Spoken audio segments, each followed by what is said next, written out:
자, 메사에는 때가 있습니다. 곡식을 심는다고 해서 바로 익지는 않습니다. 기다려야 됩니다. 제가 어릴 때 초등학교 다닐 때 감귤을 심는 알바를 했었습니다. 그럼 봄철에 이제 감귤을 심습니다. 감귤을 심으면 바로 감귤을 따는 게 아닙니다. 감귤을 심으면 그 해에 꽃이 핍니다. 꽃이 피면 그 꽃을 다 땁니다. 왜요? 열매 열리지 말라고. 열매 열리지 말라고. 나무가 크라고. 그래서 이제 그 해에는 이파리를 꽃이 피면 그 꽃을 다 따버립니다. 다음 해에 또 꽃이 피면 꽃을 또 다 땁니다. 감귤 열리지 말라고. 왜요? 이 꽃이 피고 열매를 맺으면 나무가 안 크거든요. 그러니까 나무가 먼저 크라고 하는 것입니다. 3년째부터 열매를 먹기 시작을 합니다. 그러니까 기다려야 되는 거예요. 심어놓고 딸 때까지는 조금 기다려야 됩니다. 그동안에는 꽃이 피어도 안 되고, 그리고 또 열매를 맺어도 안 되는 거예요. 그렇습니다. 여러분, 우리도 마찬가지죠. 어린이들은 태어나자마자 바로 초등학교에 가지 않습니다. 우리나라에서 초등학교 몇 살이 가요? 8살이 가요. 8살 될 때까지는 초등학교 못 가요. 1살인데 나 초등학교 가고 싶어요. 보내주세요. 한다고 해서 초등학교 들어갈 수 없어요. 왜요? 그때까지 신체도 좀 커야 되고, 그 다음에 그리는 능력도 좀 커야 되고, 그 다음에 손을 움직이고 발을 움직이고 이런 것도 좀 커야 되고, 그러니까 어느 정도 커야만 학교에 갈 수 있는 것입니다.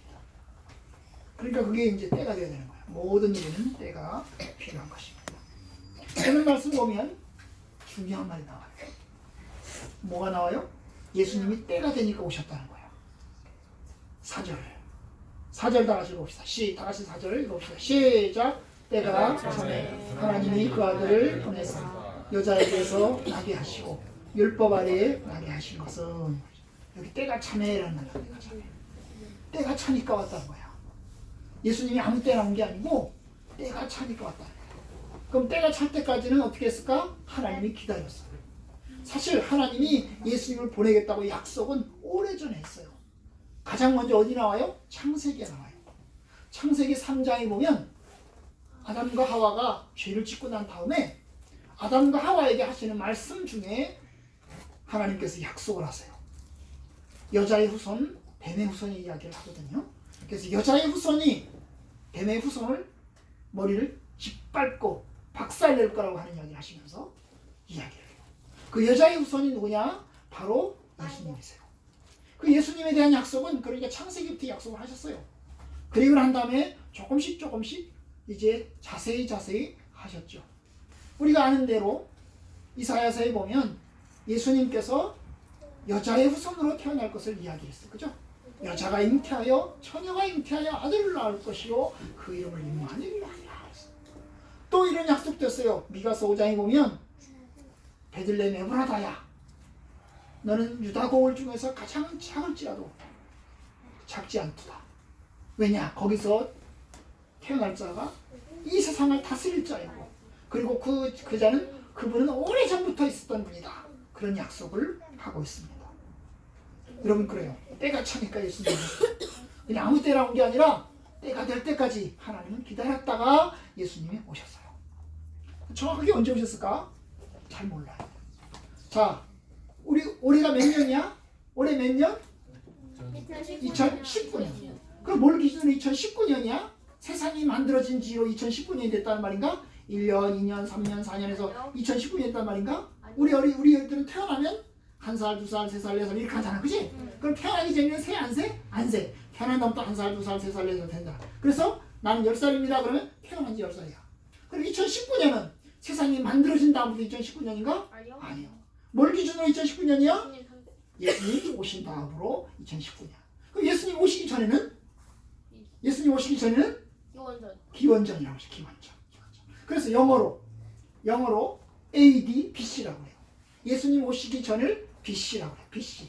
Before Christ. Before Christ가 뭐야? 그리스도 이전이라는 뜻이야. 영어로 그리스도 이전이라는 뜻이야. 그럼 AD는 무슨 뜻이야? AD는 뭐의 약자일까? 아노 도미니라는 뜻이야. 라틴어야, 라틴어. BC는 영어고, Before Christ 영어고, AD는 라틴어야. 대단해, 그죠? 라틴어야, 라틴어. 아노 도미니. 그 아노 도미니라는 게 무슨 뜻일까요? 아노 도미니? 주여. 주님의 해라는 뜻이야. 아노, 해. 태어났다 말이야. 때. 주님의 때. 도미니는 뭐야? 주님. 주님의 때가 아니야. 주. 그래서 우리는 2019년이라고 하는데 앞에 뭐라고 붙어요? 주후라고 그래. 주후가 뭘까? 예수님, 주. 예수님 주자에다가 후. 예수님 오신 이후 2019년. 그렇게 얘기하는 거예요. 언제 그러면 이걸 만들었을까? AD, BC를 언제 만들었을까? 도대체 언제 만들었을까? 한 500년경에 그 있었던 어떤 수사가, 수도 원장이 AD, BC를 만들었어요. 어떻게 계산했을까? 2019년, 2018년, 2017년 어떻게 계산했을까? 이분이 예수님이 언제 태어나를 계산을 했어요. 열심히 계산을 했어. 그래가지고 계산을 하다 보니까 로마 제국이 BC 753년에 만들어졌는데 이 로마 제국이 만들어지고 나서 753년째 되던 해에 예수님이 태어났다. 이걸 계산한 거예요. 그래서 이 디오니시오스인가? 이 스톤 원장이 이제 AD, BC를 이제 계산해 갖고 예수님이 태어난 그 해를 계산해낸 거야. AD, BC를 해가지고 이제 로마 제국이 생겨난 이후에 753년째 되던 해에 예수님이 태어났다. 바로 이때가 예수님이 태어난 해다. 그래서 거기서 시작했어요. 그래서 거기다가 집어넣었어요. 딱 그래서 고단을 정했어요. 그런데 그것을 이제 우리가 생각하는 이제 주후 이런 식의 어떤 달력으로 이제 이게 역사책에 쓰여지기 시작한 것이 800년경에 이 앵글로색슨, 영국이죠, 잉글랜드.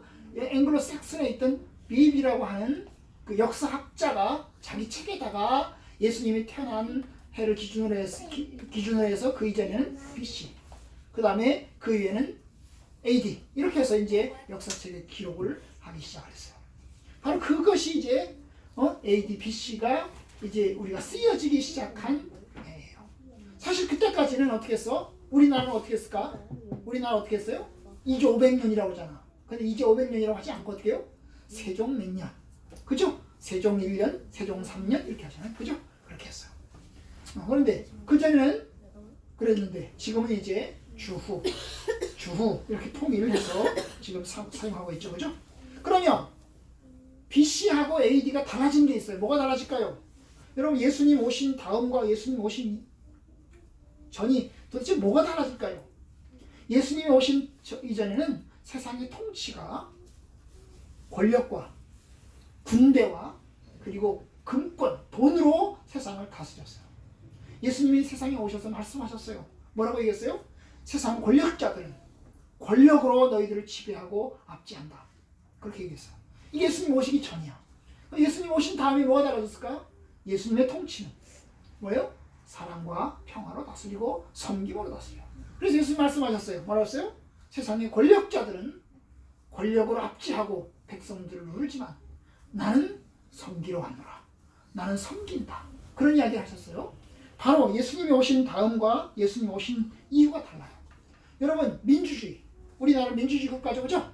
옛날에는 우리나라 민주주의가 아니었어요. 옛날에 왕정국가였어요. 왕정국가. 왕은 누가 뽑아? 백성들이 뽑아? 아니야. 그냥 태어나면 왕이야. 왕이 뽑아. 왕이. 야 네가 왕해. 그럼 왕이 되는 거야. 누가 정해? 왕이 정하는 거지. 그죠? 왕이 아들들이 여러 명 있어요. 아들 8명 있는데 여러 명인데 야 네가 왕이 돼. 그러면 네가 왕이 되는 거야. 백성들이 저 사람 왕이 되는 거 안 돼. 반대 해도 안 돼. 왜? 반대했다간 잡아서 죽여버려. 그러니까 그랬어요. 근데 지금 어떻게 뽑아요? 지금은 국민들이 뽑아요. 백성들이 투표를 해가지고 뽑아요. 반장도 뽑고 회장도 뽑고 뽑듯이 그렇게 뽑는 거예요. 민주주의. 그게 민주주의. 백성들의 힘이 커진 거고요. 백성들의 힘이 커진 거예요. 여러분 하나님께서 우리에게 역사의 발전을 하게 주셨어요. 그 역사의 발전 과정 속에 예수님이 계셨고 예수님이 오심으로 해서 많은 것이 달라졌어요. 예수님의 복음이 펴지면서 많은 부분이 달라진 거예요. 예수님 언제 태어났을까? 2019년 전에. 근데 사실 2019년 전에 정확하게 태어난 것도 아니에요. 왜? 몰라요. 왜냐하면 이 디오니시오스가 753년 이후에 예수님 태어났다. 그래서 이게 기원 1년. 여러분 우리가 이 양수와 정수, 우리 어린이들 잘 모르지. 자연수밖에 모르니까. 여러분 마이너스 1, 마이너스 2, 마이너스 3, 마이너스 4. 그 다음에 1, 2, 3, 4 이렇게 가잖아. 그럼 그 사이에 뭐가 있어요? 0이 있잖아요. 0이 있어요. 그죠? 마이너스 1, 0, 플러스 1 이렇게 가잖아요. 그죠? 그런데 이 기원 역사는 뭐가 있어요? 0이 있어요? 없어요? 0이 없어요. 기원 마이너스 1년, 그 다음에 플러스 1년으로 가는 거죠. 마이너스 1 다음 플러스 1로 바로 넘어가는 걸 볼 수 있어요. 참 신기해. 왜 0을 안 만들었을까? 이 디오니시오스가 그렇게 계산한 거야. 그렇게 해서 기원 전 1년. 그 다음에 이건 기원 후 1년. 예수님이 태어나신 게 기원 후 1년에 태어나셨다는 거야. 기원 전 1년에, 0년에 태어난 게 아니라 기원 후 1년. 예수님이 태어나신 그 해가 바로 기원 후 1년이야. 1년이에요. 그러니까 사실 어떻게 보면 지금으로 보면 2019년에 태어났다. 그런 게 아니고 2018년 전에 태어난 거죠. 그죠? 만들어준 게 1년이니까. 그게 1년이니까. 그러잖아요. 그죠? 근데 사실 정확하지 않아요. 왜냐하면 요새 이제 고고학자들이 연구해 보니까 예수님이 태어난 것이 아마 BC 6년에서 BC 4년경에 태어났을 것이다. 라고 하는 이제 그게 이제 상당히 많은 부분으로 이제 뒷받침 되어가고 있어요. 그러면 12월 25일 크리스마스 12월 25일 12월 25일 날 크리스마스잖아. 그죠? 이거는 예수님이 정말 12월 25일 날 태어났을까? 딱 25일 태어났을까? 몰라요. 예수님이 언제 태어났는지 몰라요. 예수님이 태어났을 때 동방박사들이 찾아오고 그 다음에 예수님이 태어났을 때 양치는 목자들이 밖에서 양을 치고 있었어요. 그럼 한겨울이면 엄청나게 추운 한겨울이면 밖에서 양 칠 수 있을까? 양 못 쳐요. 추워서 집에 들어가야 되죠. 그죠? 그러니까 아마 목자들이 양을 치고 있는 그 시점으로 본다면 아마 12월 25일은 아닐 것 같아. 아마 한 3월 정도 되지 않을까 싶어요. 4월. 그러면 왜 12월 25일을 정했을까? 여러분 1년 중에 가장 짧은 날, 그죠? 밤이 가장 긴 날이 동짓날. 그리고 동짓날이 지나면 이제 12월 22일이 지나면 23일부터 시작해서 점점 해가 길어지기 시작해. 해가 점점 길어지기 시작해. 그런데 옛날부터 사람들이 그걸 연구한 거야. 이게 해가 언제 뜨고 해가 언제 지나, 달이 언제 뜨고 해가 지나, 언제 지나를 계산한 거야. 그런데 계산하다 보니까 매일 똑같지가 않아. 어떤 날에는 해 뜨는 시간이 아침 7시, 8시가 돼야 해가 뜨고, 어떤 때는 새벽 5시만 돼도 해가 뜨고, 그렇죠? 해가 뜨고. 또 해가 지는 것도 마찬가지야. 어떤 때는 오후 5시만 되면 해가 져버리고, 또 어떤 때는 7시, 저녁 7시, 8시까지 또 해가 떠 있고 그러는 거야. 그래서 이게 날마다 달라지는 것을 연구를 하고 살펴보기 시작해요. 그러는 과정에서 세상에서 우리가 해가 가장 긴 날이 있고 밤이 가장 긴 날이 있다 하는 걸 알게 되었고, 그래서 이제 그것이 동짓날, 하짓날 이렇게 되는 거죠. 그죠? 1년 365일 동지, 하지가 또 조금씩 달라져. 그죠? 또 달라지는데 어쨌든 간 그래서 그걸 계산해가지고 동짓날로부터 해가 점점 길어지는데 바로 그때를 삼아서 예수님이 태어나신 날로 정한 거예요. 예수님이 태어나신 날로 정한 거예요. 왜냐? 성경에 이런 말이 있거든. 성경에 이런 말이 있어요. 이 어둠 속에 캄캄한 어둠 속에 돋는 해가 우리에게 임하여 그 돋는 해가 이 세상 빛 어둠을 물러가게 하고 그리고 밝힌다는 뜻이 들어있어요. 돋는 해가 우리에게 빛이요 어둠이 물러가는 거예요. 예수님이 복음에 오셔서 이 땅의 어둠과 무지를 몰아내는 겁니다. 그렇습니다. 여러분 예수님이 오시면 어둠이 물러갑니다. 그렇죠? 빛이 어둠을 몰아냅니다. 그죠? 어둠을 몰아내서 이 세상을 밝게 만들어요. 예수님이 오신 게 그런 거예요. 예수님이 오셔서 우리에게 빛을 주셨어요. 그렇죠? 예수님의 복음이 들어가는 곳마다 빛이 들어갑니다. 어느 집에 어둠이 캄캄한 집에 복음이 들어갑니다. 복음이 들어가면 그 집에 있는 어둠이 물러갑니다. 그 이전에는 사람들이 술만 먹고 맨날 노름하고 그 다음에 안 좋은 부인 때리고 그 다음에 두들겨 패고 공부도 안 시키고 그랬어요. 근데 복음이 들어가면 예수님의 복음이 들어가면 어떻게 해요? 술 먹는 사람이 술 끊고 담배 먹는 사람이 담배 끊고 그렇죠? 그 다음에 노름하던 사람이 노름 안 하고, 그리고 예수님을 통해서 이제 뭐예요? 여성의 권리가 올라가고, 그리고 자녀들을 교육시키고 그렇게 하는 거예요. 그리고 자기도 공부하고 하나님께 기도하고 경건 생활을 감당해 나가는 것입니다. 복음이 들어가면 미신이 사라지죠. 그죠? 복음이 들어가기 전에, 예수님이 오시기 전에 어떻게 해요? 사람들이 다 미신을 믿었어요. 미신이 뭐예요? 저 산에 가서 큰 나무 밑에 가서 절하고, 그 다음에 저 해를 바라보면서, 달을 바라보면서 절을 하고. 그런데 사실 해는 신이 아니야. 달도 신이 아니야. 그죠? 그건 하나님 만드신 피조물이야. 그죠? 사람도 신이 아니야. 그런데 예수님을 믿으면 이제 태양신 안 믿고, 달신 안 믿고, 저 나무신 안 믿고, 우상 숭배 안 하고, 누구를 믿어? 하나님을 믿으니까 미신이 사라지는 거예요. 결국 미신이 사라지고 무지가 사라지고 하나님의 말씀을 통해서 지혜를 배워요.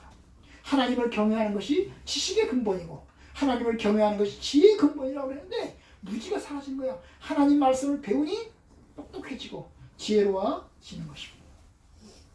복음이 들어가는 곳에 민주주의가 생겨나고 또 많은 발전을 가져왔습니다. 아까 말씀드렸지만 예수님이 언제 태어났냐? 몰라요. 2019년 전에, 2018년 전에 몰라요. 12월 25일 날 몰라요. 그러나 확실한 것은 예수님이 오셨다는 거예요. 그죠? 예수님이 오셨고, 그리고 우리를 위해서 십자가에 박혀 죽으셨다는 거예요. 그게 이제 복음인 것입니다. 오늘 말씀 4장 4절, 하나님이 때가 참에 하나님이 그 아들을 보내사, 때가 참에 하나님이 그 아들을 보내사. 그 이전까지 하나님이 기다린 거예요. 그럼 왜 그때 태어났을까? 지금부터 2018년 전에 혹은 2019년 전에 왜 그때 태어났을까? 세계사적으로 그때는 뭐예요? 로마 제국이 지배하던 때예요. 여러분, 로마 제국이 지배하던 때에 로마 제국은 뭘 만들었어요? 로마 제국은 길을 만들었어요. 로마 제국은 도로를 만들었어요. 무슨 도로? 고속도로. 근데 지금처럼 고속도로가 아니야. 지금처럼 아스팔트를 깔고 그 다음에 차가 쭉 달려가는 그런 도로가 아니야. 옛날 시대, 로마 시대의 도로는 무슨 도로예요? 로마 시대 도로는 마차 2대가, 마차가 가잖아. 이쪽에서 한 대, 이쪽에서 한 대. 마차 2대가 같이 다닐 수 있는 도로. 그러니까 여기서부터 시작해서 한 요 정도쯤 되겠죠? 요 정도쯤 되는 도로를 로마 제국이 들어가는 곳마다 도로를 만들었어요. 그 도로를 저도 이스라엘 갔을 때 그 로마 제국이 만든 도로를 보았는데, 로마 제국이 만든 도로를 봤어요. 그런데 이 로마 제국이 도로를 왜 만들었을까요? 전쟁을 위해서. 그죠? 반란군을 진압하기 위해서 군대를 투입하기 위해서 도로를 만들었어요. 그죠? 도로를 만들었어요. 그런데 이 도로가 로마 제국, 예수님이 오셨을 때는 이 도로가 굉장히 발달되어 있었어요. 엄청나게 발달되어 있어요. 그래서 이런 말 있잖아. 모든 길은 어디로 통한다? 로마로 통한다. 모든 길은 로마로 통한다. 어떤 길로 가도 로마로 갈 수 있다는 거야. 어떤 길로 가도 로마로 갈 수 있다는 거야. 참 놀랍죠, 그죠? 참 놀라워. 우리나라 길도 엄청나게 발달했잖아요, 그죠? 그래서 로마 제국이 도로를 만들었어요. 근데 여러분, 하나님께서 그 도로를 준비하신 거예요. 왜냐? 로마 제국에 만들어진 그 도로를 통해서 뭘 만들어져요? 예수님의 복음이 방방곡곡으로 전해지기 시작하는 거예요. 사도 바울 선생님께서 예수님은 십자가에 박혀 죽으셨고, 예수님은 예루살렘에서 이스라엘 나라에서 죽으셨지만, 예수님의 복음을 전하는 이 사도들은, 하나님의 사람들은 로마 제국 곳곳으로 복음을 가지고 이 도로를 이용해서 하나님 말씀을 가지고 들어가게 됐어요. 참 놀라워요. 그 다음에 또 하나, 로마 제국 당시에 사용하던 언어를 봅시다. 그 당시에 사용하던 언어는 뭐예요? 헬라어예요. 헬라어. 사실 우리가 아는 것처럼 바벨론 문명은 뭐예요? 그리스 문명은 로마 문명, 이렇게 순서로 가거든요. 서양사로 보면. 바벨론 문명이 제일 먼저고, 바벨론 문명 다음에 무슨 문명? 그리스 문명. 왜냐? 바벨론을 무너뜨린 것이 그리스예요. 그리스 문명. 그리스의 누구예요? 알렉산더. 그죠? 알렉산더가 바벨론을 무너뜨리죠. 그죠? 그런데 이 바벨론을 무너뜨리면서 그리스 문명이 만들어낸 문화가 그리스 문화고 헬레니즘이에요. 이 헬레니즘의 언어는 무슨 언어? 헬라어. 히라보예요. 그리스어라고 해요. 그리스 히라보예요. 히라보. 그런데 그 히라보가 전 세계를 서양을 지배했어요.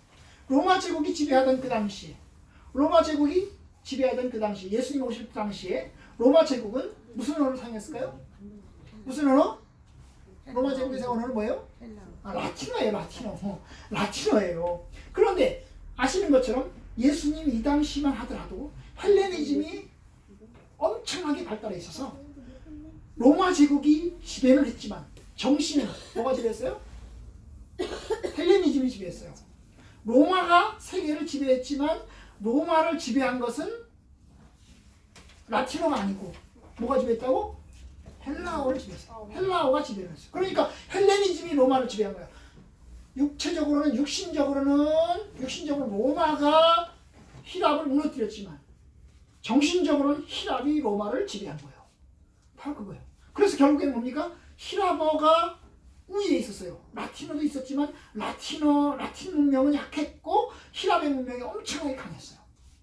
근데 여러분 히랍어는 어떤 언어냐면 그 가운데서 가장 정확한 언어가 히랍어예요. 왜요? 다 그거 분석을 할 수 있어요. 분석이. 뭐 저희가 신학교 다닐 때 헬라어로 분석을 하면요.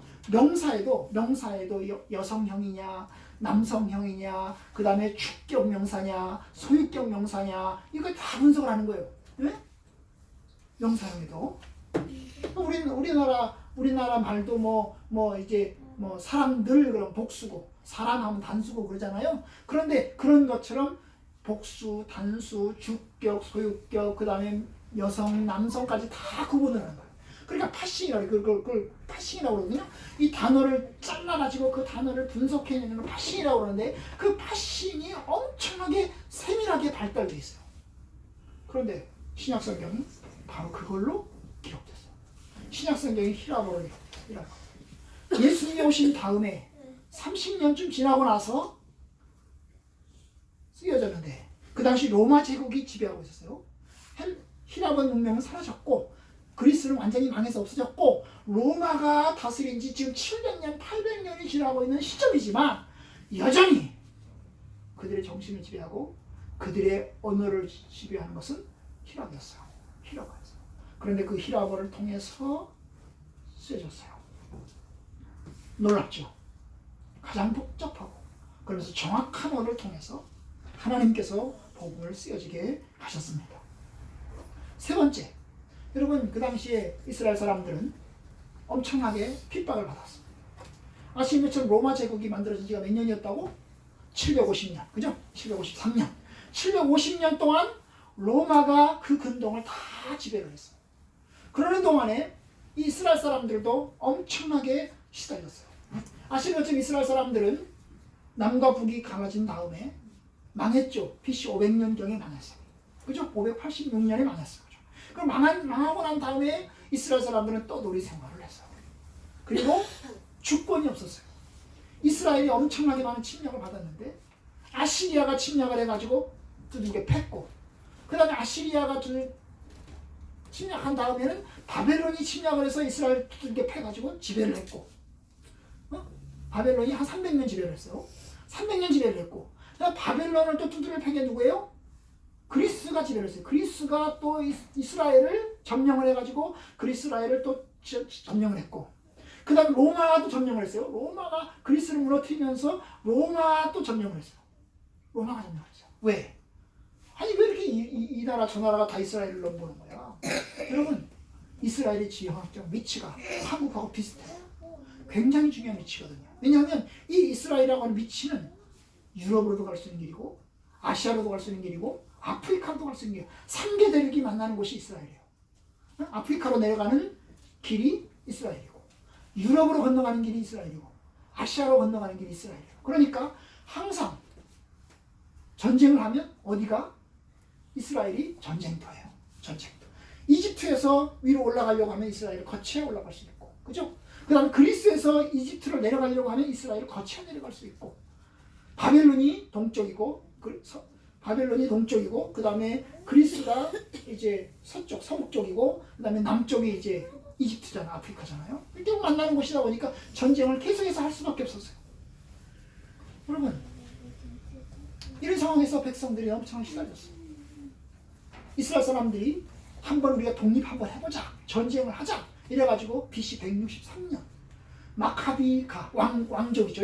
왕족인 이름이 마카비 가문이 쿠데타를 일으켰어요. 로마 제국을 상대해서 쿠데타를 일으켰어요. 성공했어요.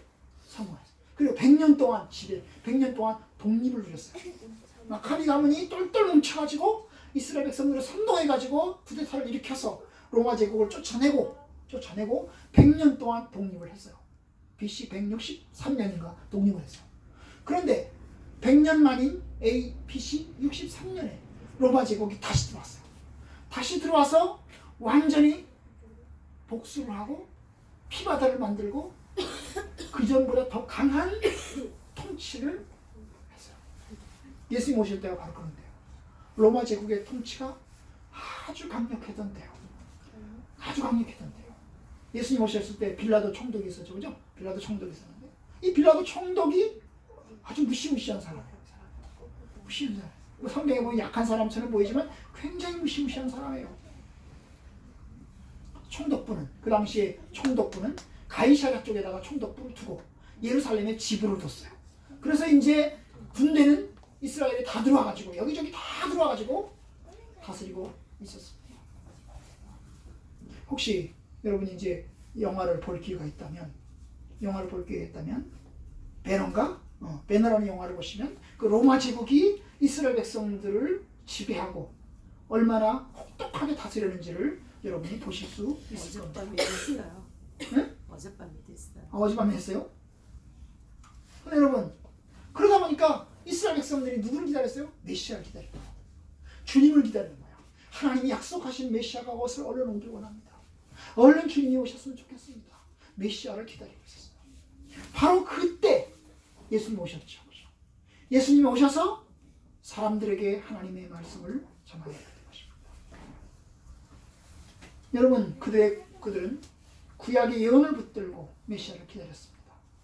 그들의 토양이 갈아엎어지고 그들의 마음이 좀 더 하나님의 뜻을 향하고 있었습니다. 그 반대로 이스라엘 유다와 상황과 반대로 로마 제국은 수백 년이 흘러가니까 여러분 엄청나게 퇴폐하고 썩어가고 있었습니다. 사실 로마가 제국을 만들고 그리고 동서양을 지배하고 있었지만 여기저기 길을 만들어서 군대를 통해서 지경을 넓혀가고 있었지만 그런데 로마 제국은 엄청나게 타락한 제국이었습니다. 우상 숭배는 말할 수 없었고 그리고 성적 타락이나 퇴폐는 극에 달했습니다. 혹시 로마 제국의 그 더러움과 악함을 보시려고 하면 영화 코바디스를 혹은 소설로 읽으시면 되겠습니다. 얼마나 퇴폐가 극에 달했는지 모릅니다. 복음이 절실화되었습니다. 바로 그와 같은 상황에서 예수님께서 오신 것입니다. 그러니까 인간적으로 보면 여러 가지 상황에서 복음이 필요합니다. 하나님의 말씀이 필요하고 예수 그리스도의 메시아 되심이 필요하실 때 주께서 오신 겁니다. 여러분 예수님은 좋은 소식이죠. 복음이라는 말은 좋은 소식이라는 뜻이요. 기쁜 소식이라는 뜻이요. 예수님 자신이 기쁜 소식이야. 왜냐? 우리에게 어둠을 몰아내고 우리에게 빛을 가져주는 기쁜 소식이야. 그렇죠? 인류에게 소망이 빛나는 겁니다.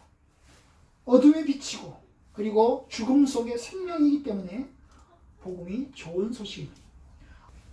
모든 것은 때가 있다고 하나님이 때를 정해서 그 때가 찾아 하나님이 그 아들을 보내셨습니다. 이게 이제 오늘 말씀의 요지예요. 그러면 이제 오늘 말씀을 잠깐 보면서 마치도록 합시다. 여러분 3절 보시면 이와 같이 우리도 어렸을 때에 하나님이 이 세상의 초등학문 아래에 있어서 종로로 다 있더니 우리가 그 이전에는 예수님 오시기 전에는 뭐에 있었다고요? 이 세상의 초등학문 아래에서 뭘 했다고요? 종로릇을 했다고. 이 초등학문이 뭘까요? 이 세상의 초등학문이 뭘까요? 초등학교에서 배우는 걸 얘기하는 거야. 초등학교에서 배우는 거. 초등학교에 들어가면 어떻게 해? 선생님 시키는 대로 해야지. 시키는 대로 해야 돼.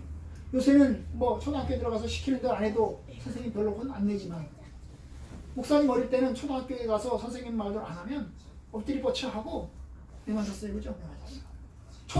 초등학문 아래 있으면 뭐 해야 돼? 시키는 대로 해야 돼. 우리는 종이야. 아무리 지체 높은 사람이라도 초등학문 아래에서는 종이야. 그렇죠? 종이. 바로 그 얘기를 하는 거예요. 초등학문 어렸을 때는 이 세상에 초등학문 아래에서 종로를 다 있더니 그 다음에 어땠어요? 때가 찾아 하나님이 그 아들을 보내셨고 여자에게서 태어나게 하셨고 그 다음에 율법 아래에서 나게 하셨어요. 율법 아래에 나게 하셨어요. 왜? 이 율법이라는 게 초등학교예요. 초등학교. 예수님도 역시 이 세상에 오셨을 때는 인간의 몸으로 제한을 받았어요. 바로 이게 초등학문이에요. 율법 아래 나게 하신 것은 그 다음 뭐라고 했어요? 율법 아래 있는 자들을 성령하시고 우리로 아들의 명분을 얻게 하십니다. 결국 예수님이 오셔서 우리를 위해서 십자가를 박혀 죽으시고 난 다음부터 우리가 이제는 더 이상 초등학문 아래에 있지 않고 율법 아래의 종로로 타지 않고 어떻게? 이제 자유를 얻어서 이제 성인같이 어른같이 행동하게 됐다는 거예요. 이게 하나님의 은혜예요. 그죠? 그 이전까지는 우리는 무지했어요. 아무것도 몰랐어요. 그냥 시키는 대로 했어요. 시키는 대로. 노예와 같았어요. 노예와 같은 삶을 살았어요. 그런데 복음을 통해서 예수님의 십자가를 통해서 우리가 하나님의 진리를 배우게 되었고 하나님의 뜻을 배우게 되었고 이 세상의 근원을 배우게 되었습니다. 여러분 아시는 것처럼 옛날이나 지금이나 지식을 가진 자가 권력을 잡습니다. 지식을 가진 자가 권력을 잡아요. 그죠? 그럼 이 세상에 가장 많은 정보를 알고 있는 사람은 누구일까요? 대통령입니다. 어쨌든 주님이 우리에게 오셔서 하나님의 말씀의 진리를 가르쳐 주시고 그 진리를 통해서 우리로 하여금 하나님의 뜻을 배우고 이 세상의 본질을 배우고 또 우리 자신의 나아갈 길을 배우고 그러면서 우리가 어떻게 살아야 되는가를 알게 하여 주셨습니다. 우리를 온전한 아들로 세우시는 것입니다. 이제 우리는 우리에게 온전한 구원을 가르쳐 주신 우리를 하나님의 아들의 온전한 자리로 세워주신 예수 그리스도의 오심을 축하하고 기뻐하고 감사합니다.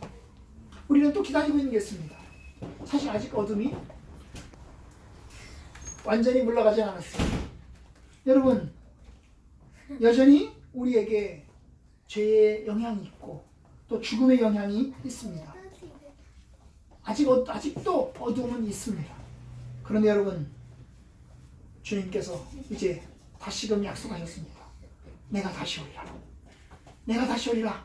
내가 하늘로 간 그대로 다시 올 것이다. 그러니까 너희들은 깨어서 뭐하라? 기도하라. 깨어서 근신하라. 내가 다시 오겠다. 약속하셨습니다. 우리는 그 약속을 기다립니다. 저와 여러분들이 예수님의 성탄을 가지면서 한편으로는 감사하고 또 다른 한편에서는 깨어서 하나님 예수님이 다시 오실 날을 기다리는 성도들이 되기를 주의 이름으로 축원합니다.